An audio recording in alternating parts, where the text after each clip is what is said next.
राजा ने उस भविष्यवाणी को ठुकराते हुए नवजात बच्चे को एक लकड़ी के बक्से में नदी में फेंकने का निश्चय किया। उसका इरादा था कि बच्चा या तो डूब जाए या जंगली जानवरों का शिकार बन जाए।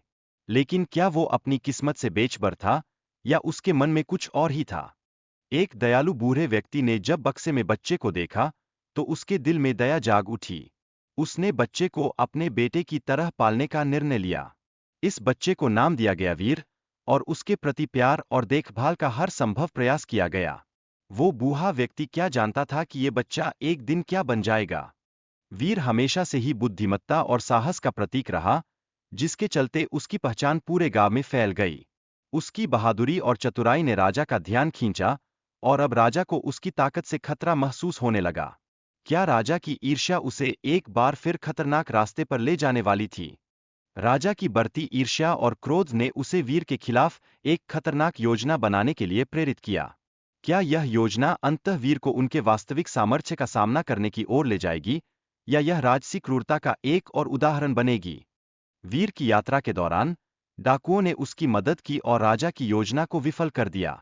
इस अनएक्सपेक्टेड सहयोग ने वीर को और भी मजबूत बना दिया। क्या उस अद्भुत सहयोग का अर्थ केवल एक लड़ाई जीतना था, या यह कुछ और गहरा था?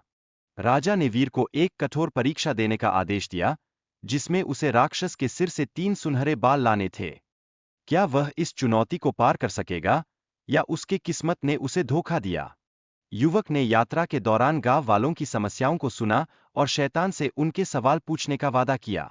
यह उसके अंदर की सहानुभूति को दिखाता है।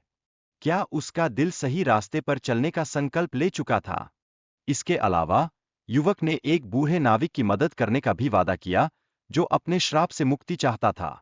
यह उसके निस्वार्थता का प्रतीक है। क्या उसकी ये अच्छाई उसे एक बड़ी चुनौती का सामना करने की ताकत देगी? आखिरकार युवक दानव की मां से मिलता है, जो उसकी मदद करने का निर्णय लेती है। यह कहानी का एक महत्वपूर्ण मोड़ है। क्या वह दानव की मां के सवालों का सही उत्तर दे पाएगा? दानव की मां ने अपने बेटे से 3 महत्वपूर्ण सवाल पूछे, जिनके जवाब सुनकर युवक को सहायता मिली। ये सवाल गांव के कुएं के सूखने से संबंधित थे। क्या सही उत्तर उसकी यात्रा को आसान बना देंगे, या यह एक नई चुनौती का आगाज होगा? युवक ने दानव के उत्तरों का उपयोग करके एक नाविक को उसकी शाप से मुक्त किया। यह प्रक्रिया सीधी थी, और युवक ने उसे सही दिशा दिखाई।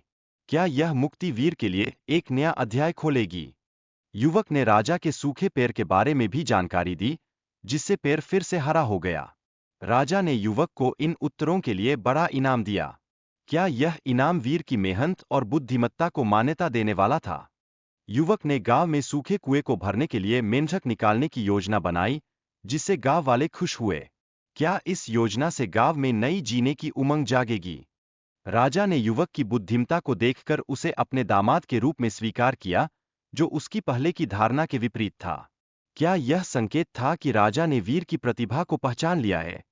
किसी भी कठिनाई को मेहनत, बुद्धिमत्ता और भाग्य की शक्तियों से पार किया जा सकता है, यह कहानी हमें सिखाती है। क्या आप इस पाठ को अपने जीवन में उतारने के लिए तैयार हैं?